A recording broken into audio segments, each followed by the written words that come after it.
Gina G ka? Game. Hindi daw magsalita. Pipin eh. Paano ba mag-intro? Ang tagal ko nang hindi nag-vlog. Magandang umaga, tanghali, gabi sa inyong lahat. Nandito nga pala, Style by Adriel. Pinitikit like. Tapos sino? Hi guys! Adriel here. Welcome back to the channel. Ang tagal ko na namang hindi nag-upload ng vlog. Pero today, gagawa tayo ng vlog. Tingnan natin kung ano yung magagawa. Actually, yung naisip kong gawin today is Q&A. While kami ay nagda-drive papunta sa kung saan man kami abutin ng daan. Nagalipat yung Manibela. Ayan. So, Q&A lang to ng mga bagay-bagay, different things in life actually. So, meron dito na loyal. An expert?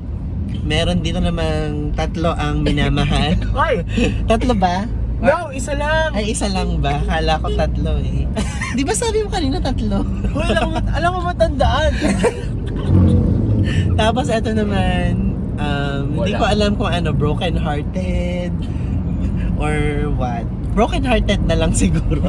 Na, Okay na yun. okay na daw yun. Daw. Ilan daw yun? No? Bilangin nyo. Letter A, tatlo. Letter B, 2.5. Sige, start na tayo guys. First question. So, first question tayo. Parang sa amin ko lang. Gusto mong celebrate? Oh, wait lang. Pakibilisan guys. Kaya ba? Nansilaw ka na eh. Yan. Ayun, Iyo? ganon. Nairita ako sa buhok ko, wait lang. Yan, better. Sabi daw. Sige, first question. Bawal para hindi ka prepared. How would you feel? Eto, fresh na fresh. Na English. How would you feel kung i-unfollow ka ng isang tao na you're really close with? That's the first question. Don't laugh. Kayo muna. Mamaya na ako sasagot. Ikaw na, Clark. Like, wait lang. Yung parang super close din nyo in real life. Not just sa social media kayo magkakilala. Tapos parang magulat ka na lang na hindi na pala kayo, hindi ka na niya pala pina-follow sa social media. Paano mararamdaman nyo? Wala ka na, Clark. Okay. Sumagot ka! Habilitan eh. Anong mafe-feel ko? Oo, what do you feel? What would you feel? Sa close na close, diba? Oo, close kayo. Okay naman kayo. Siyempre, masakit yon. Tapos, siyempre, pag masakit, malulungkot ka. Ayun, kasi wala namang reasons para if i-unfollow ka niya sa social media eh. Parang wala ka namang ginawang something para Oo. i-unfollow ka. No? Kaya mag-overthink ka. Yeah. Kung ano ba yung nagawa mo, kung may mali pa sa'yo. Ganon, basta ganon. Sakit. How about you? Parang Sumagot ka! Ayan, so para sa akin kasi, ayan. Sa totoo lang, na-experience ko na talaga yung ganyan. So, alam mo, yung taong hindi lang taong mahalaga, hindi lang taong parang close sa close, hindi taong parang nagustuhan mo, gano'n. So, di naman ako nagulat, sa totoo lang. Pero nasaktan ako kasi hindi ko in-expect na gagawin niya yung ganang bagay. Kasi hindi ko siya kilala na ganun siya. So, sobrang masakit lang talaga. Sobrang sakit lang. Pero naiintindihan ko naman kung bakit niya nagawa yun. Kasi merong mga bagay na kami lang nagkakaintindihan. Yung Ako same. Masakit siya in fairness. Kanina umaga lang sabi daw. Masakit siya kasi in the sense na parang, ayun nga sabi kanina, parang mag-overthink ka. Meron ka bang ginawa na something? Or parang parang may galit ba siya sa'yo? Meron ba siyang tinatagong I don't know, parang ka talaga, mag-overthink ka. You will start to think na parang meron ka bang ginawa, meron ka bang sinabi sa kanya na hindi niya nagustuhan. Wala, hindi mo alam din kung saan ka kukuha ng reason para isipin na bakit kanya in-unfollow. Pero kasi, ayun, kailan ba okay mag-unfollow at mag-unfriend ng someone on social media? Ikaw muna, Vincent. Wait lang. Medyo nagulan ako. Kumbaga, kailan ba okay talaga na mag-unfollow ng Oo. sama sa social media? Oo. Siguro kapag talagang isa yun sa mga step na parang sabi natin na gusto mag-move on para sa inyo. Parang gusto na makalimot. Pero di naman natin alam yung dahilan ng ibang tao. Pero para sa akin kasi, doon ko siya nakikita na parang isa yun sa mga steps na unang steps na gagawin mo para Mag-heal. mag-heal na. Ayan. No, ikaw, Clark. Parang ganun lang din kay Vincent. Kasi pag mag-move on ka, ayaw mong makita yung tao na yun kahit sa social media pa. Kaya ayun, i-cut off mo yung connections mo sa kanila para mas mapadali yung pag-move on mo. Ako, for me naman, sa hindi pa muna ganong level, parang nag-unfollow ako ng mga tao kapag feeling ko sobrang toxic ng mga sinashare nila on social media. Ganyan. Parang instead na mag-share na lang ng positivity in the world, parang they opted to share negative thoughts, negative feelings towards others. Kasi napaka-powerful ng social media. Parang ang daming pwedeng, pag nakabasa ng hindi maganda, merong gawing negative din sa kanila, sa sarili nila. So, ganon. Ayun yung isa sa ginagawa ko. Parang, ayun yung reason kung bakit ako nag-unfollow ng ibang tao. Pero when it comes to love life naman, ako nag-unfollow, ganun nga. Kasi yung dalawa kong naging relationship before, I blocked them for a while. Matagal, ilang taon. Ngayon ko na lang din sila in-unblock. Although, hindi naman na kami friends sa social media. Hindi ko naman na sila in-add ulit or something. So, ayun. Sige, next question, guys. Kailan at paano ninyong nasabi na in love kayo?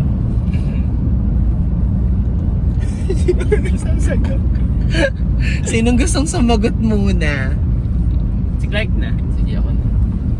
Ano ulit yung tanong? Kailan nyo, nasabi? Kailan at paano ninyong nasabi na in love kayo? Ako, sa akin masasabi kong in love ako kapag iba kasi yung attachment sa sa In love ako. in love. Okay. May attachment issues din ako. Pero nasasabi kong in love ako kapag yung tao sobrang tug dito. Yung ayaw ko siyang nasasaktan. Then yung nafe-feel ko sa kanya parang Kaya mo yan. iba yung feel ko sa kanya kasi kapag ako na-attach, pag kaibigan lang. Okay. Kapag may nararamdaman ako, ayun talaga. Iba yung treatment ko sa kanya. Okay. Iba rin yung treatment ko sa kaibigan. Parang hindi ko nasagot yung tanong. Hindi, nasagot mo naman. Nasagot mo naman siya actually. Ikaw, Yan, so... kailan mo sasabing in love ka na sa tatlo? Ay, pag hinahanap-hanap ko na sila tatlo, joke lang, masasabi ko na in love ako kapag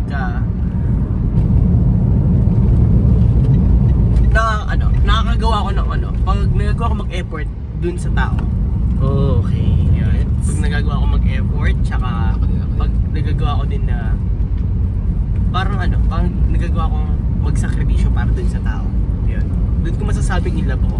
Kasi kapag kamahal mo yung isang tao kasi, na kahit gaano kahirap yung isang bagay, parang kahit gaano kadami mo or gaano kadami problema mo, pagdating dun sa tao na yun, parang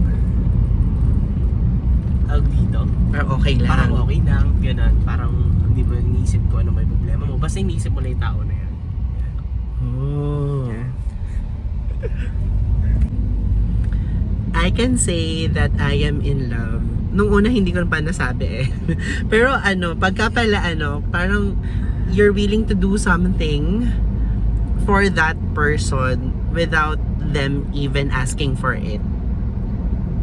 Parang ganon. And parang yung tao na yun, lagi siyang nasa isip mo lang. Wala kang ibang maisip kung hindi yun lang. Grabe. So, yung mga dati kong hindi ginagawa ko. Dahil sa kanya. Yung mga bagay na, dati wala naman akong pakialam talaga. Sabi mo nga ko dati, papunta na sa Ano ba? Walang pakiramdam. Sabi niya dati sa akin, papunta na daw ako sa walang emosyon. Sabi niya sa akin, guys. Tapos nung na-in love ako, di daw ako yun, sabi niya. Ayan. Talagang merong mga tao talaga na magpaparealize sa'yo. Maglalabas sa'yo kung ano ka. Yun. So, na-realize ko na na-in love nga ako kasi sobrang willing ako na gumawa ng mga bagay na hindi ko ginagawa before. Yes. Tapos alam niyo ba, pag inuutosan ako ng tao na yun, kuha ko siyang tubig, ganyan, okay lang sa akin. Hinahanap ko pa yung ganun, guys. Tapos, ang daming mga chances na merong time na umalis siya ng bahay na hindi ako nakatulog. Agad, hanggat hindi siya nakakauwi ng bahay. So, doon ko na-prove, oh my God, talagang in love nga ako. Kasi hindi ko naman, wala akong pakialam dati eh. Yes. Kahit umaga na umuwi yung mga tao. Kung pakialam, basta matutulog ako. Number one thing for me, super important is sleep. So, nung nangyari sa akin yun, my goodness, talagang hindi ko alam kung bakit ko ginawa yung ganun, bakit nangyari siya. So, nalaman ko na in love ako, nun nga, yung time na ginagawa ko na yung mga bagay na hindi ko naman ginagawa before. Ganon siya, guys. Next question is brought to you by Poison! Next question, guys. Yung bang magiging partner nyo, kailangang magbago for you? What? Meron ba siyang kailangang baguhin para sa'yo? It depends on the situation. Yeah, it depends on the situation. For me then, it depends on the situation. Like for example, if you're really seeing na parang merong something off sa kanya, maybe you can tell that sa kanya nang hindi naman siya yung ma-offend. Siyempre, you have to filter pa din naman your words. But kung sa tingin mo yung tao na yun ay merong mali sa kanya talaga, may off sa kanya, kailangan niyang malaman yon. If you really love that person, kailangan niyang malaman. Kasi baka mamaya, hindi niya napapansin na ganun pala siya. But for me, kunwari, kasi ang daming nagkakaroon ng, parang magkarelasyon sila. Pero, parang may gustong baguhin yung partner dun sa partner niya. Like, for example, tong jowa mo, nagbabasketball na siya lagi. Every 5 p.m. magbabasketball siya with his friends. Meron siyang time with his friends. Nung naging kayo, ayaw mo siyang magganon. It's mali yun. Yes, mali yun. Diba? Meron mga ganon kasi eh. Meron mga ganon, aminin na natin. Mamin ka na. Kaya nga, Ikaw yun eh. Talagang Mamin ka. Kaya nga sabi ni Clark, diba, it depends talaga sa situation. Kasi, hindi mo kailangan baguhin yung sarili mo para lang sa ibang. Ayun nga. Lalo na yung mga bagay na nakasanayan mo. Yes. Na ginagawa mo na talaga bago pa siya dumating. Oo. Lalong-lalo na kung hindi naman masama yung ginagawa mo, right? Kailangan mo siyang tanggapin kung ano siya at Oo. sino siya. Ganon. Tapos yung iba, papaiwasin pa sa barkada. Yes. O liban na lang siguro kung yung barkada nagda-drugs, Bad 'di ba? Kung talagang bad influence siya. Ayun, paiwasin mo. Pero if not naman, 'di ba? Bakit naman kailangang umabot sa ganon? Yes. Right? Tapos eto pa, additional question lang. Parang papipiliin mo ba yung jowa mo between you and his family? Ay, ang lakas ang sapak nun. Parang yung magtatanong nun siguro masusuntok po. Merong mga ganun kasi. Sa ano kasi, sa mga nangyari sa akin, di ba may mga nagkaroon ako ng parang kausap, ganun. Tapos parang nagkaroon ng karelasyon talaga. Pero walang label. Yun. Talagang malapit siya sa pamilya niya. Yun. So, talagang sinasabi ko na rin sa kanya na minsan kasi biniro ko siya. Paano pag pinapili ka? Ganun. Kung pamilya mo o yung siyempre mas pipiliin niya yung pamilya. Sa totoo lang kasi, yung pamilya mo, nandyan sila, hindi ka nila iiwan kahit ano mangyari. Pero yung mga taong na nakikilala mo lang sa labas, may mga pwede mangyari na pwedeng maiwan ka nila. Hindi ko naman sinasabi na parang yung mga taong makikilala mo sa labas na is parang mawawala sila palagi, tapos hindi naman ganun. Pero dapat alam pa rin natin yung priority natin, yung pamilya talaga. Yes.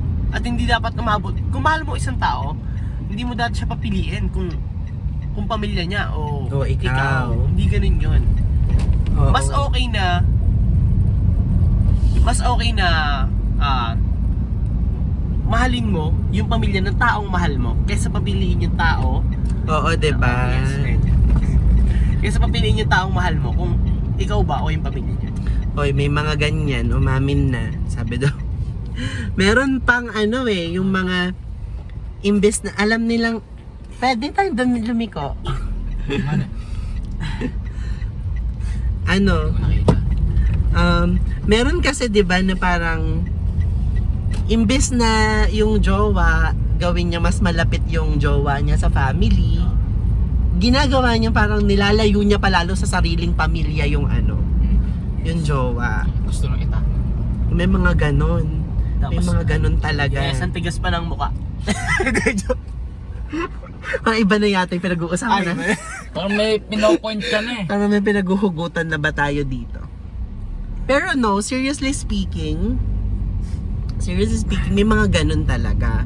Na kumbaga alam mo na as a jowa, kung alam mo na yung ipapagawa mo sa jowa mo, merong parang negative na mangyayari sa kanya between his family. Parang, bakit mo ipupush pa yun? 'Di ba? Dapat hindi ganun, guys. Kasi, at the end of the day, parang yung ikaw mismo, lalo ka rin nagpapalayo, lalo kang hindi tatanggapin noong family ng jowa mo. Ganun siya, guys. So, kung gusto niyo mapalapit sa jowa, sa pamilya ng jowa mo, syempre dapat magpabango ka naman. Hindi yung parang ka pa. Parang lalo mo pang dinadown din yung sarili mo sa harap ng sa family ng jowa mo. So, hindi ayaw mo nang mapalapit, tas BI ka pa. Oo, parang ganun. So, sana hindi kayo maging ganun, guys. Kasi meron kaming kilala. Char. Sabi na. Meron kaming kilala. Eto. Sabi na. Hindi ba ikaw? Kala ko ikaw eh. Ay, dito ba tayo nahuli? Hindi. Ay, di ba tayo? Hindi naman ako tagaan. So, yon. Next question na tayo. Eto. Feeling parang sa akin yung mga tanong na to. Pero, eto. Have you ever fallen in love with someone na imposibleng maging kayo? Ikaw, Vincent. Siguro nahulog na ako sa isang tao na nung una kasi hindi ko siya nakikita na parang na pwedeng hindi naman parang tawag dito, pwedeng hindi ko nakita na gano'n na hindi Naabot kayo sa relationship, gano'n. Oo, hindi ko naman nakita na parang hindi kami abot sa so nakikita ko talaga na parang magiging kami talaga, gano'n. Pero nung nagtagal talaga, doon ko na-realize na talagang hindi talaga siya magiging sa akin. Hindi ko lang talaga matanggap nung una, kaya nahihirapan ako. Okay. Pero nung nakita ko siguro na napapabayaan ko na yung sarili ko, ang dami ko nang sinasakripisyong mga bagay, halos itapon ko na yung sarili. Doon ko lang talaga na-realize na sa huli na hindi talaga siya magiging sa akin kahit anong gawin ko. Yeah. Ikaw, Clark? Wala man. Wow, edi ikaw na. Pogi eh. Pogi eh. Di man. Wala man talaga. Wala daw, guys. Ang kwenta to. Edi siya na, ikaw na, loko. Sabi daw. Ako na lang yung sasagot. Oo, umiyak daw. Igiyak ka muna para pandagdag sa video. Umiyak daw. Umiyak daw eh. Pero ayun yung sagot ko, yes. Oo, na in love ako sa isang tao na alam ko naman na hindi magiging akin. Although, on my part naman, parang at the very beginning, I know that. Hindi ko siya na-realize lang throughout the course na nagkakausap kami, nagkakasama kami. Hindi ko yun na-realize ng kumbaga, oo, yung sa huli na. From the very beginning, I know that never na magiging kami. Ganon siya. Pero parang ako, kahit na ganon yung, alam ko na ganon, parang I accepted that. Parang wala namang mawawala sa akin kung mamahalin ko siya kahit hindi niya ako mahalin. Oh, wow, tama ba yung sinabi ko? Parang, ano ba, martyr? Patayuan na ba ako ng statue sa barangay Hindi naman. Eme? Kasi pinapanood kasi akong vlog yung about sa mga ano yun, hindi ko kilala yung sa ano, parang kasama nila kong sinasabi nila, hindi naman porket mahal mo isang tao, kailangan mahal ka nila. Oo. Ayun kayo. Okay. Sa podcast nila. Yes, hindi naman porket parang nagbibigay ka sa kalaming ano ka, pabalik ka na dapat Oo. ka. So, okay lang Love is naman. unconditionally. Okay. Ano sinasabi. So, yung ginagawa ko ngayon, I am loving unconditionally. Yes. Ayun. So, So, ayun guys. Pero sabi ko doon sa kapatid niya.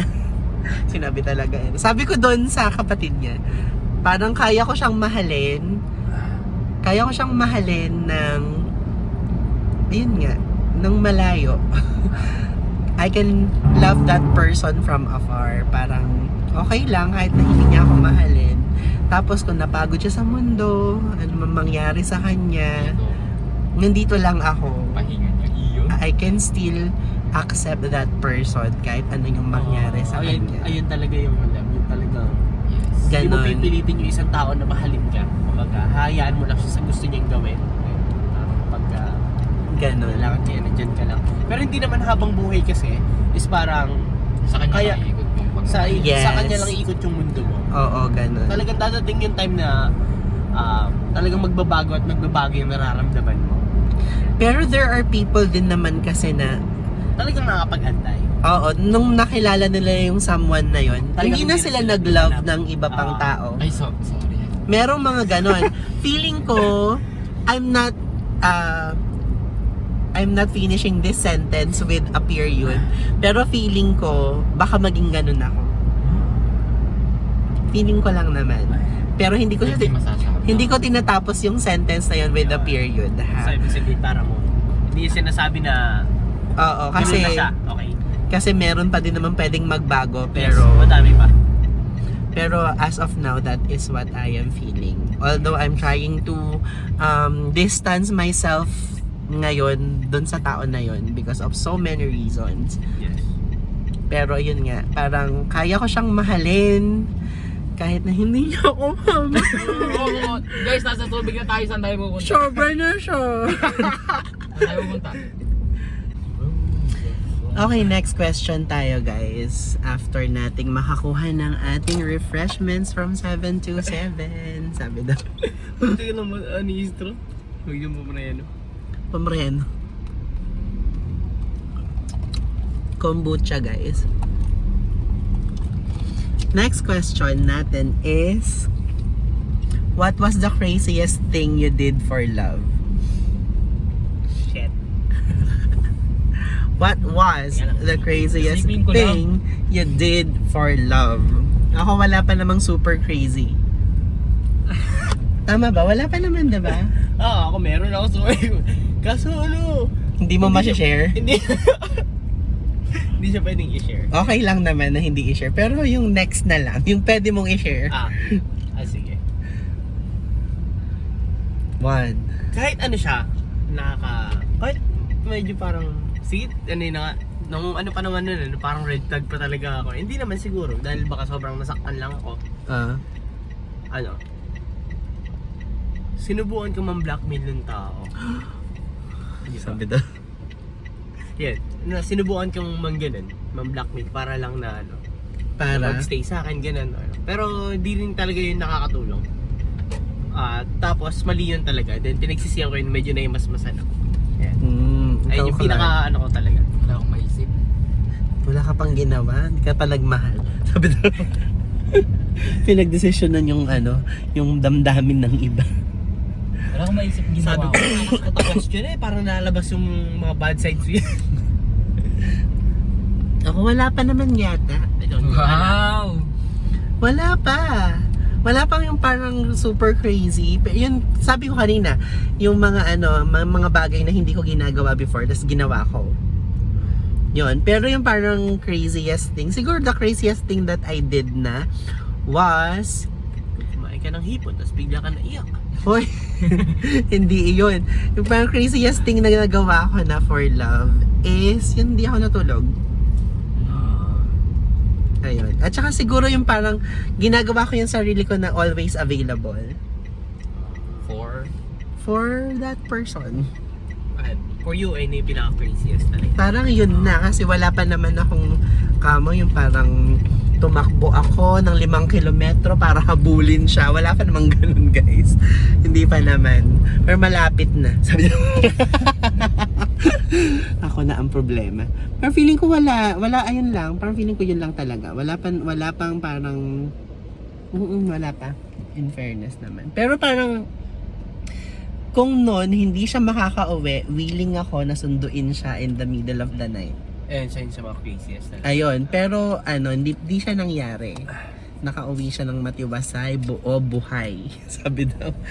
Ayun, pero feeling ko yun na yung craziest. Hindi ako nakatulog. Hindi ako natulog para ma-sure ko na safe siyang umuwi sa bahay nila. Yun. Yun. So, ikaw wala talaga? Wala akong maisip. Hindi pa siya nagmahal, guys. Wow. So, sa ex niya, hindi kayo talaga sabi na. Wala alam ko meron pero hindi ko matandaan ano yun. Meron daw, nagustuhan daw niya yung ex niya. Yun na. Yun na daw yun. Ay, nako, tao na ang problema. Tagal na go. When can you say that enough is enough is enough is enough? Kanta na yun. Kailan nyo masasabi yun? Yung parang tama na. Pag di ba? Kunwari, may nasaktan ka. Tapos malala yung sakit sa'yo. Tapos binigyan mo ulit ng chance. Tapos parang wala na siya sa'yo. Wala na epekto. Parang gano'n. Hinahayaan mo na lang. Ako, when it involves cheating, ayun na yun. Enough is enough Ayun. na. Pero sa situation ko ngayon, wala eh. Kahit ano pa yan. Sabi tanggap lang. Tanggap. Pag cheating wala namang kasing reason. Sabi daw. Pero ayun, hindi ko alam. Siyempre, pagka may jowa ka, dun mo palang masasagot yung tanong na yun. Parang ganon. Pero ngayon, siguro, pag meron paano ba? Parang ma-confirm mo na parang alam niya lahat ng nangyari. Ayun. Wow, parang hindi nyo, basta marami kasi kung pinagdaanan, guys. Ba't kasi doon ka dumaan? Ewan ko nga ba, may expressway naman. Hindi ako dun dumaan. Ayun. Siguro pagka merong parang confirmation na. Pero feeling ko kasi wala naman talaga. Pero ayun nga. Yung sa akin, masasabi kong enough is enough kapag halos itapon mo na yung sarili mo para sa isang tao. Hindi na mo pa tinatapon sa radio mo Itapon ka na kaya namin. yung tipo na, kasi the more na nagbibigay ka kasi ng chance, the more na parang inaano mo yung sarili mo. Yun. Kaya dapat talaga kapag yung chance talaga binibigay lang sa taong deserving eh. At Yes. ibibigay mo yung chance sa tao talaga na dapat na nag-e-effort na bigyan talaga siya ng chance. Hindi kasi lahat ng tao dapat ibibigyan natin ng chance kasi iba talaga. Dito tayo. Doon kaya tayo sa Tanawan. Ay, doon pa. Sige. Umaabuso talaga. Saan? Oo, diba? Kasi pag paulit-ulit, you will be abused na rin naman. Diyan na lang tayo. Tama naman yun na pag nabigyan mo na ng once na chance, Yes. tapos parang sinayang pa din yung chance na yun. Parang you have to draw the line na kung kailan ba yung dapat pang magpatawad at dapat nang hindi. Right? Umiyak daw. Ay, ganda yung picture dito. Last question na lang. Tumawag pa. Last question. Ano yung parang sa mga huling relationships nyo, what was your takeaway or yung natutunan ninyo doon sa relationship na yun? I'm sure meron. Kung muna kayo, Ents. Siguro para sa akin yung ayun nga, yung wag bigyan ng chance kasi ayun nga, mga abuso. Pero isa rin sa mga natutunan ko din talaga yung tawag dito. Ay mo yan. Ayun na, sa dulo ng dila ko. Labas mo yung dila mo. Nasa isip ko na kanina eh. Ikaw wala kayong isipin ko. Sabi na, nakalimutan sasabihin. Ako, feeling ko sa akin, don't settle for less. Pero nag-settle pa rin ako for less, di ba? Saya-saya. Kasi siya na. Yes! Woo! Nagsettle kami! Kasi siya na yun sabi na. Pero hindi, parang yung pinag-uusapan naman last relationship, di ba? Don't settle for less. Pero nga, ewan ko, ba't nag-settle pa rin ako for less? Or nakaya to, sabi na. Pero ayun nga, parang if you are going to settle for less kasi, parang hindi kanya magiging priority. Ayun, ganun kasi ako. So ngayon, ganun pa din naman ako. Ganun pa din ako. parang ano pa din. Parang ngayon, mas malala pa nga. Parang mas tanggap ko na ganun lang eh. 'Di ba?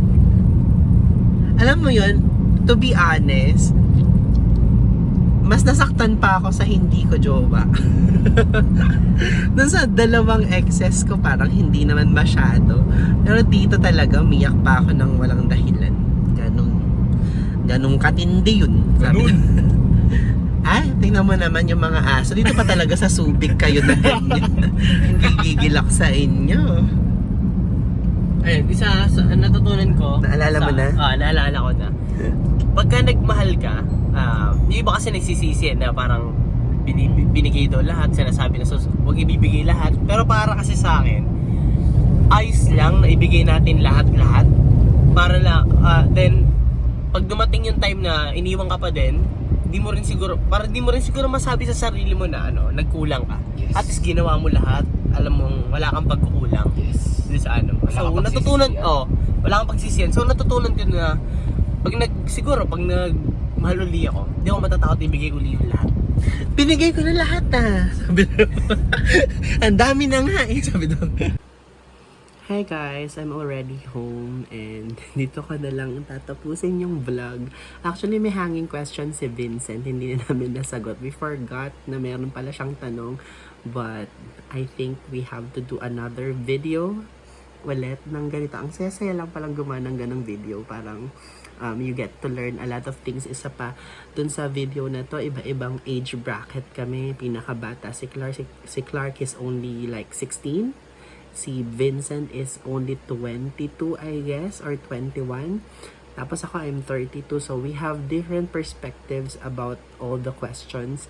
So, we enjoyed actually answering the questions. So, yeah. If you like this video, please do give me a thumbs up. Leave a comment down below. Don't forget to like and subscribe. Bye!